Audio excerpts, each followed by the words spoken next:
Okay, so last class we talked about this picture and we said that this picture motivated us to focus on the hot spots, this one and this one, which are basically due to stress concentration generated by bending force.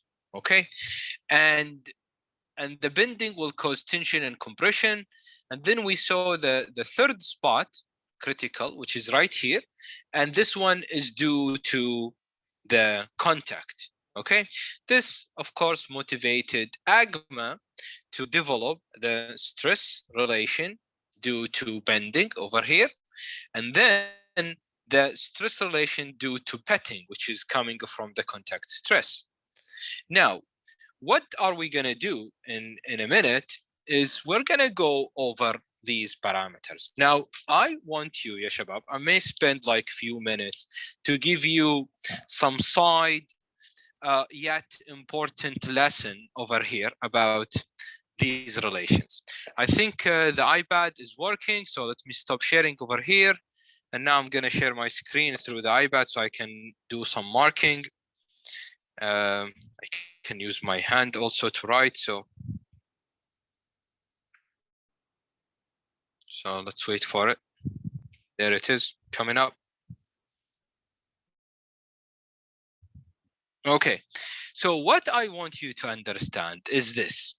Yeah, there it is. It's coming.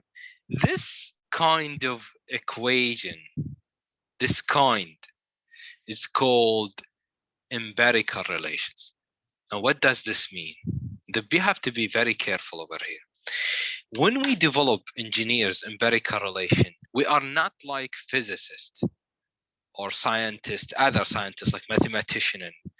The mathematicians, for example, if you give this problem to a mathematician and a physicist, then probably what are they going to do? They will spend many years trying to understand the contact stress relations between two cylinders.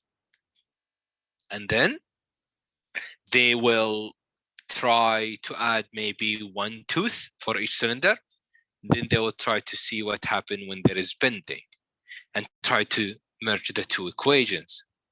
And then they will do it under static loading. And then possibly after several years of work, they will add the motion dynamic, and then adding the temperature, adding the vibration. It will take a century.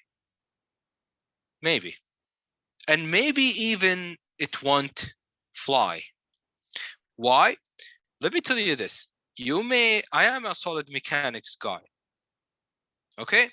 And you can either tell us stupid or come and join us and see how tough it is to find a closed form solution for a stress concentration factor. You know that we have only few ones.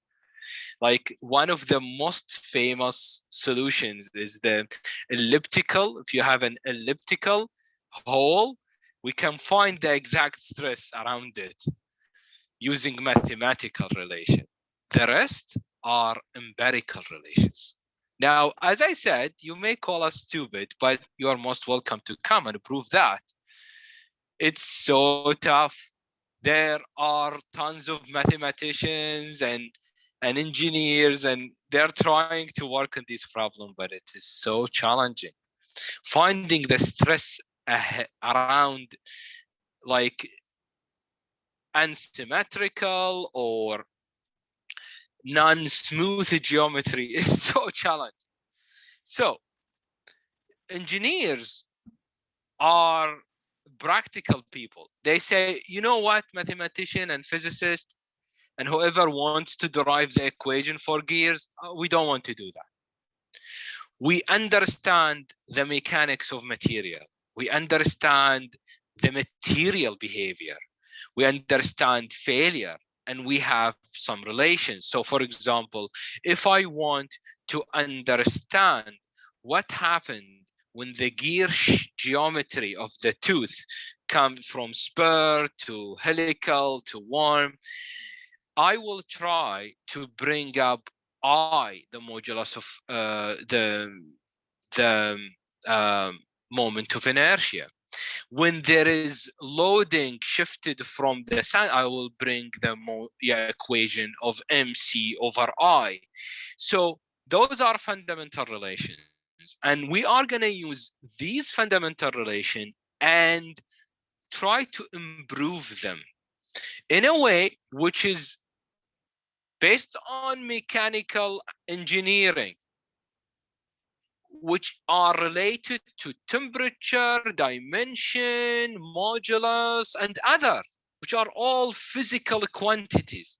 We're not just going to say, you know what, we don't care. We're going to produce 1,000 gear, another different 1,000 gear, and we will keep testing until we finish all possible combinations. And we will produce a catalog. If you use this and this, do this. If you use this and this, do this. Yeah, this is not science. This is not engineering.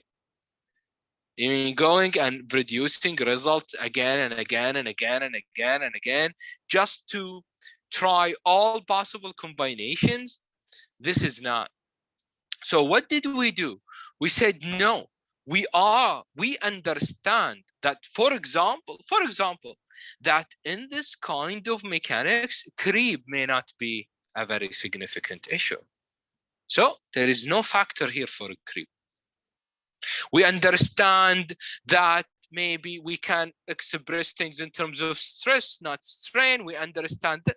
So those multiplications, you know, Ka, Kb, Kc, Kd, Ke, Kf in fatigue, and here Ko, Kv, Ks, P, Km, Kb, J, all of them have a meaning, and they have been investigated by a rigorous scientific analysis.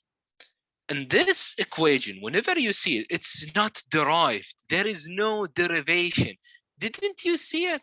I mean, there is no such thing like, okay, we start by assuming this is cylinder, and then we add, and then we add, and the derivation is too long. No, there isn't. Just boom, this is the equation. Of course, people who developed the equation went through some trial and error. But what I want you to understand is that these equations are very general. They are not specific. Do you understand? And this is the difference between engineers and technologists, or even research and development teams. They go and design things for a particular case and period. That's it. Here, we are engineers. We want to understand everything related to gears, and then we can encompass all possible situations. So this is very important. So these equations are empirical relations, okay? Of course, these equations are not used and certified unless they have been going and already gone through a lot of testing and verifications. So as you remember, the equation for the bending over here, not just my pen is not working, let me connect it. Okay, so the pen over here, this is the bending and this is the contact. So the first parameter is WT, which is the transmitted load. We don't need to talk about it. We spent chapter 13 talking about transmitted load. So the first one right away is K0, okay? Just to tell you one thing before we move on, if you go to the outline at the beginning of the slide, it says that right after 14.3, which is the stress equations, we are going to talk about the strength equations. But in fact, we are not. I am going to delay the strength equation to the end. Why? I thought it is meaningful to say, okay, these are the stress equations. Let me teach you how to calculate them. And then when you evaluate these stress equations and you find the value of these stresses, you will ask the question, okay, tell me now, am I okay or not? And this is when the strength equation comes to help, okay? So it makes makes a lot of sense. I feel that we leave the strength later. Let's find the stresses right now. So the first one in the list is KO, which is right there. KO stands for the application. It's called sometimes the application factor, overload factor, or surface factor. All of these. What does it do? It deals with shocks, starting shocks. Whenever you start a machine, you cannot guarantee that things will just ramp up nicely. So there is this shock in the beginning, has an influence, and this factor will consider it, as well as the overload over risk. Now, let me spend maybe 1 minute or two to give you some practical examples. We have all of us, seen the news during the past 2 weeks, what happened in Texas, right? This power outage in the middle of the winter. You know, if you lived in North America, the true winter, the Antarctic winter, Antarctica, is in February. It's a very, very tough month. I lived in Canada, and I can talk for days about it while I was doing my PhD. So February is the toughest month in the winter, and there has been a power outage. Now, in the end of the day, the overload here, if you want to consider that overload is always up and temperature up is high, temperature down is low, so this is an underload in another way. But in the end of the day, it is the concept of reaching to a value, a magnitude in the operation which stop your machines, period. Now, that overload in the temperature sense, in a sense that the temperature reached to a level where the cooling system for the power generation plant, the nuclear plant, stopped working. This is dangerous.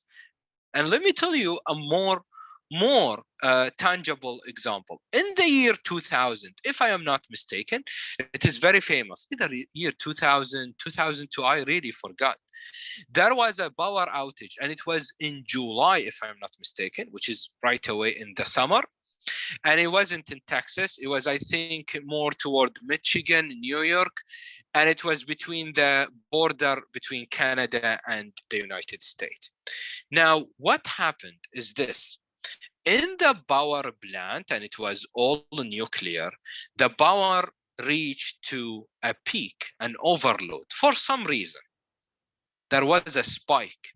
Now, if you all know this, in your house, there is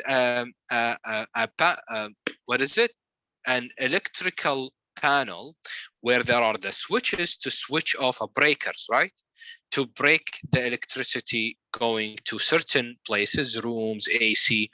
And there is the one for the entire house. You just, when, God forbid, you have a short circuit, that switch tripped. Tripped means the whole thing goes down, no electricity. You need to go push it up and push it down again. But in your house, you can easily do that. But if you do it in a power plant, you can imagine that there are processes in the middle which got frozen right away. Like there is a pressure, there is a steam, there is gas. And when you shut it off, you need to clean things out. Like there are places where only dry heated, superheated air should go through, or fluid. And when you drop the temperature or something, it gets moisturized, or it become more like not super saturated, not superheated, becomes saturated, and it causes a problem. So cleaning the mess to switch on the engine again takes too long. With a nuclear plant, it's even worse. Switching it off and on is a big deal. And this is what happened. In the state, it was like it just tripped. They could have switched it on, but they need to clean the mess. That outage didn't break anything. Of course, the power went down. What we know is that for a day or two, the power was off, complete darkness. And I think the amount of, the amount of loss and damage was by billions. It's not only because of businesses. Unfortunately, this United States, which we look for as like the best in the world, you turn off the electricity, there is no security system, they will steal you. That's the country. So billions were lost. Now, in here, the risk of overload is not far from this. So a little overload breaks a gear, and then the gear turn off something, and then the whole country go to big problem. Do you understand? A very long story, but you need to understand what are you dealing with. So where do we find this factor? It is in figure 1417. Now, the other one is the size factor. The size factor, KS, takes into account the non-uniformity of material property, face width, as well as heat treatment. Where do we find it? In page 751. Then we have the dynamic factor, which stands for inaccuracy in the tooth profile, transmission accuracy level, as well as tooth vibration and dynamic imbalance. Where do we find this? In figure 14.9 or equation 1427. We move on to KMKH, which is the load distribution factor. This is responsible for any deviation in the lead, misalignment, deflection, and where do we find the value for it is in equation 1430. KB is the thickness of the rim. It's like the rim thickness factor. And we can find it in equation 1440 or figure 1416. We have CP. Remember, I am just going over them quickly. This is the elastic coefficient. It's related to the elastic property of the pinion and the gear. We can find it in table 14.8 or equation, we calculate from the equation 14.13. Then we have the surface factor, which is the surface condition factor, and it is more or less related to defects. In AGMA, there is no quantification or a measurement procedure for CF. It assumes that CF is 1. However, this is not a joke. It is there to tell you if you have for your particular application any reason where the surface defect is expected or it is always there for whatever reason, then you should consider knowing what is that CF. If you don't know it, you go talk to a university, ask a professor there with a team of researchers and scientists to develop this for you, or go to a company, go to an R&D, go to a commercial lab. You do whatever needed to find that CF, okay? Then we have the geometry factor, the bending strength geometry factor, which is related to stress concentration, load shearing, and tooth form. And we have it here in 2 figures, one for the spur gear, and there are 2 other figures for helical gears. We have the pitting or surface strength geometry. So it is related to the gear ratio mg, as well as the load shearing. This is supposed to be shearing, not sharing. So I need to fix this. This is funny. And we have it in equation 1423. So let's start with the first one. As I said, we are going to start with the factors one by one. I am not going in sequence with the same sequence as the one with the equation, honestly. I don't know. This is the sequence of the book. I thought it might be easier to sync the slides with the book a little bit. But it might have been nicer maybe if we start with KO, KV, because in the equation they are written in that order, but it doesn't make any difference. Now, the first one, we have two, of course, the I and the J, which are in US customary unit, and they are ZI and YJ in SI unit. Okay, now the determination of I and J depends on a phase contact ratio MF. This contact ratio MF is different than MG, if you remember, which is the gear ratio related to the diameters and or related to the number of teeth, if you recall. So this one is related to the phase divided by px, where px is the axial pitch. Okay, for a spur gear, this MF is equals to 0. Okay, now what is the equation to determine? We said that this is related to MF, but what is the equation to determine J? J equation is this, and it has the Y factor, which is related to the highest point on a single contact tooth, the KF, which is it's called here stress concentration factor, and the MN. MN is another ratio. This ratio is called the load. Is it a misspelling? Can you give me 1 second, Ishama? Okay, so MN is the load sharing factor. It's actually not sharing factor, as I said a few minutes ago. And it is equal to the face width F divided by the minimum total length of the line of contact. Now, how are we going to find this? I'm going to tell you. But this factor depends on MP, which is the transverse contact ratio, MF, the face contact ratio, the effect that are related to the profile, as well as the deflection. However, ya shabab, what are we going to do? We will use mostly figures. We're not going to calculate this J factor. We are mostly going to measure it from the table. So this table, this figure, I said measure it from the table. I mean, measure it from the figure. This figure, 14.6, is used for spur gear, okay, with a pressure angle 20 and a full depth teeth. Full depth. Okay, now, what is it? I think I updated the slide, but somehow it didn't sync.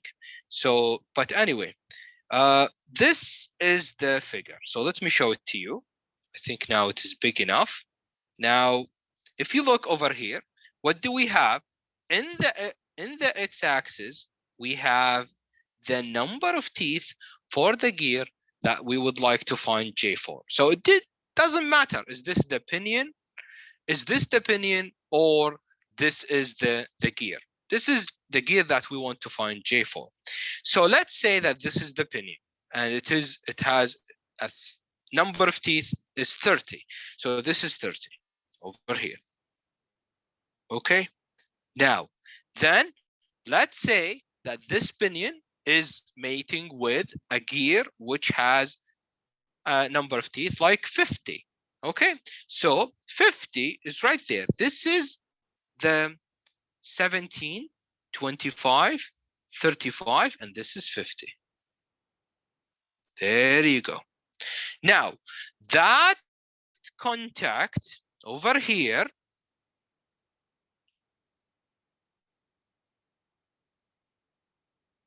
I really wanted to bring the line, but I'm not trained to do that. So this is, hopefully I will make it right. There it is. This is the factor. This is the geometry factor J. Understood? The value on the left side is the same. So this is just to help you out because it's a bit wide. So if the right side is more closer to you, is easier than going to the left side. All right. This is for spur gear. Now, what is it for helical gear? Now, for helical gear, first thing you should know is that the normal pressure angle is 20, okay? And MF, the phase contact ratio, is equals to 2 or greater. So it's actually greater than or greater than 2, greater or equals to 2. Now, what is the case if you have MF which is greater? Well, this is what we have in the book. If it is greater and you are part of an organization, then you need to look for that figure from AGMA or somewhere else. Okay. Now let's look at this figure. For this figure, what happens? You need to understand one thing, which is the following. Here, what do we have? We have, let's say, you have a helix angle, which is equal to, you see the smoke, ya shabab, coming up in the, this is not smoke, this is just a humidifier, okay? So this is 15, let's say a helix angle, so that was only a vapor, not smoke to be precise. So this is the helix angle 15. We know that helix angle, right, for a helical gear. And let's say the number of teeth for the gear that you like to find J for is, let's say, 30. So this is T30. So the curve for 30 is right there. And now I can easily identify that point. This is called the geometry factor J prime, and we are calling it J prime just to distinguish between the helical gear and the spur gear. Okay, now there's one little bit here that you need to worry about. If you go to the next slide, forget about this message, this is the same message, you will find another one. And it is for helical gear. So what is the story? And interestingly, what you will see that here down, see that this is the helix angle again. So let's say it is 15. All right. Then what is the story? If you read the comment, it says here, the modification factor, it is not a J. Look at it. It's a modification factor. And it's starting from 0.85 all the way to 0.05. Modification for what? It says here, the modifying factor can be applied to the J factor when other than 75 teeth are used in the mating element. What does this mean? It means the following. If I was looking, let's say, at the pinion, so this is the pinion, and in here, the pinion, for example, has how many teeth? 30. Okay. Now, this is the pinion, it has 30. This is the number of teeth, and it is 30. No big deal. The question is, what is the gear? What is it? The gear. How many teeth are there for the gear? Now, if you look, interestingly, to this curve, which is curve 75. Look, how much is this? Is 1. So the modification factor, if we call J prime multiplied by the modification factor, this factor is equals to 1 if we have 75 teeth. Now, what happened if I have 50 or 30 or 20 or any other one? You can interpolate. This is for how much, Shabab? Between 30 and 20. This is for 25. You can do that. Now, or you can have 150 or even 500. It's either up or down. And when it is up or down, the value will either decrease or increase. What does this mean? It means if the mating element is 75, then J is prime should be multiplied by 1, right? And if the mating element has either less or more, you go and find this modification factor and you have to multiply it by J prime. Understood? So in reality, the easier way to say it is J for helical gear, if we want to say it, is equal to J prime multiplied by the modification factor. The modification factor can be 1, can be 0.105, can be 0.9, whatever. You understand? So this one, you find it from figure 1417, and this one, you find it from figure 14.8. I said 14.17? 14.7. And this one is 14.8. Understood, ya shabab? Yes. Yeah, I hope this is clear. Now, because you need to be very careful, these empirical relations has too much detail in them, and you need to understand it. You know, picking these values in the exam so quickly, naturally, like second to nature, is only going to come by a lot of practice and understanding. Now, the next one is the surface strength geometry factor, which is I, or ZI for SI unit. Now, this factor is given to us as an equation, and we know it for the external gear or for internal gears, right? Internal, like the sun and the planet, and you know, and external is when we have gears in the normal fashion.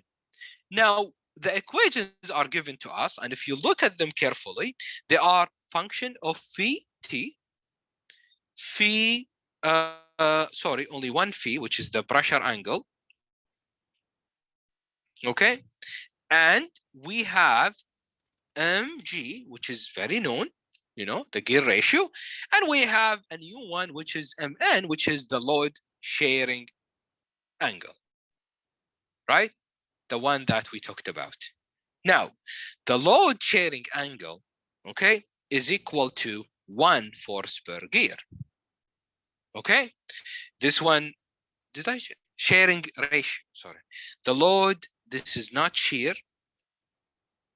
Sharing ratio. Okay, so the load sharing ratio is 1 for a spur gear. Also, if you have a spur gear, you will know the gear ratio.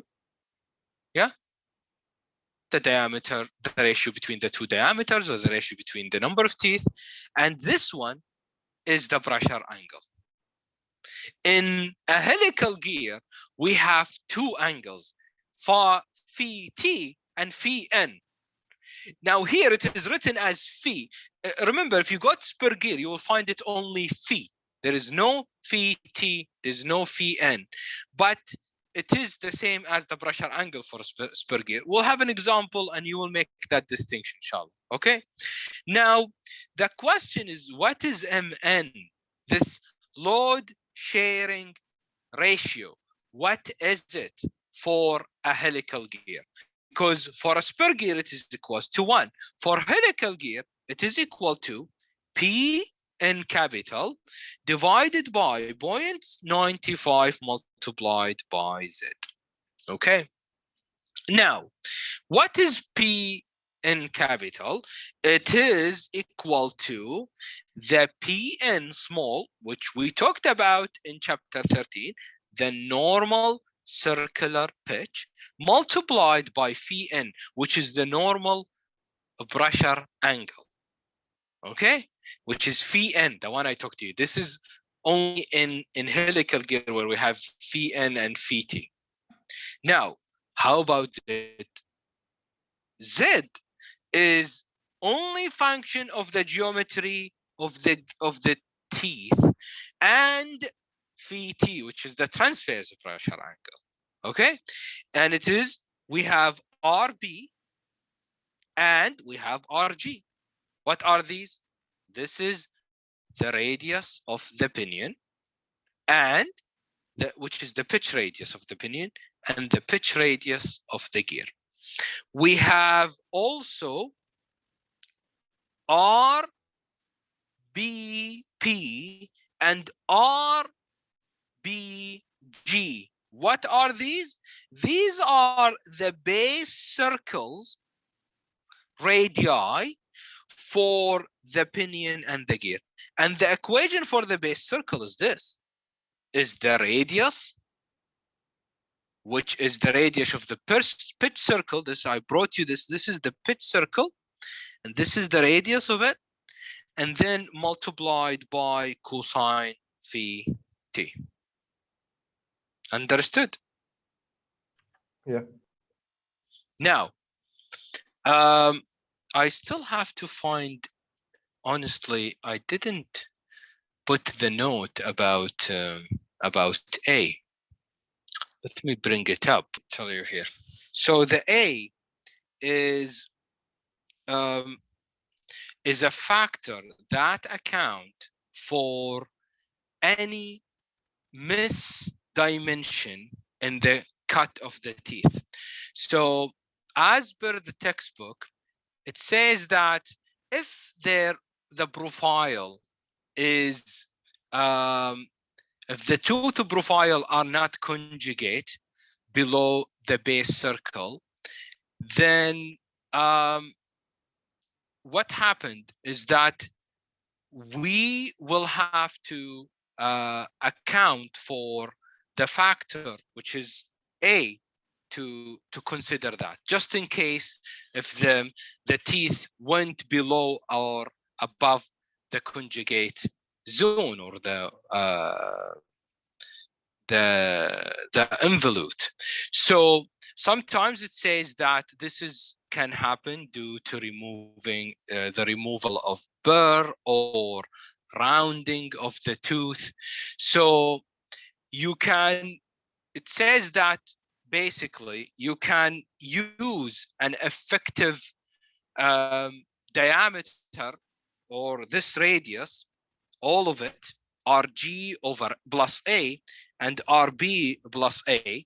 And I think, ya shabab, just for a second, I think the A, I need to pull up my note. Isn't that A is the addendum? Let me just, I myself forgot the nomenclature. So let me check that quickly.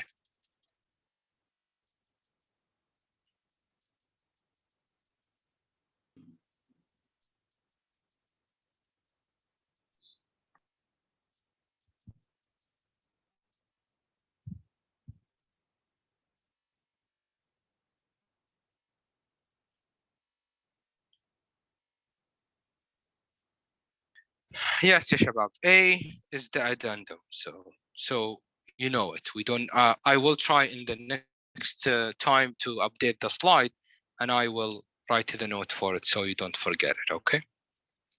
So so what it says basically, if you have any doubt, as per the comment of the text, if you have any doubt, you can replace this by the effective radius, which is from the center all the way to the top. But if you know the addendum, you can just put it in here and then add it to the radius of the gear.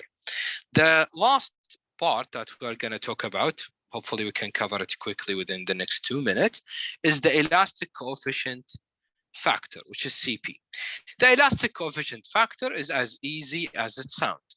It relates to the effects in the elastic coming from or due to the elastic property, the difference in the elastic property between the pinion over here and the gear. Of course, the chances that the pinion and the gear have the same elastic property, that's also possible.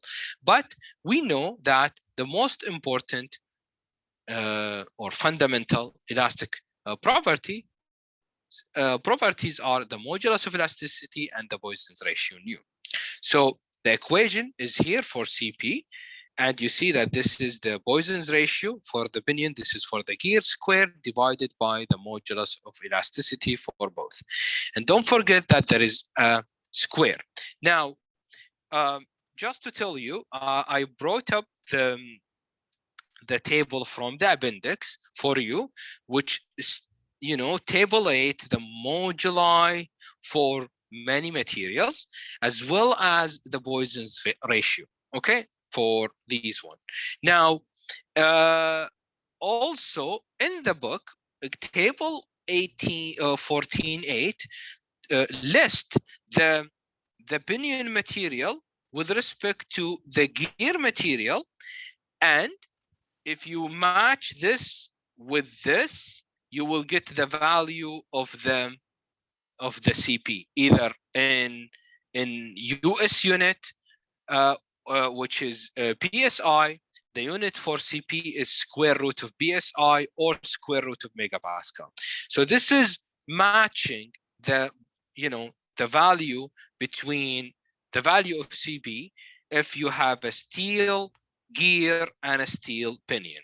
And also it is in here providing the modulus of elasticity for each material. Of course, I think, ya shabab, that the book, as it says here, that the calculation for all of these were made with the Poisson's ratio of equals to 0.3, which is basically an assumption.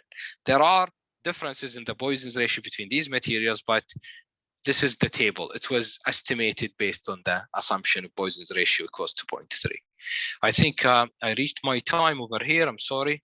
I will be late for the attendance.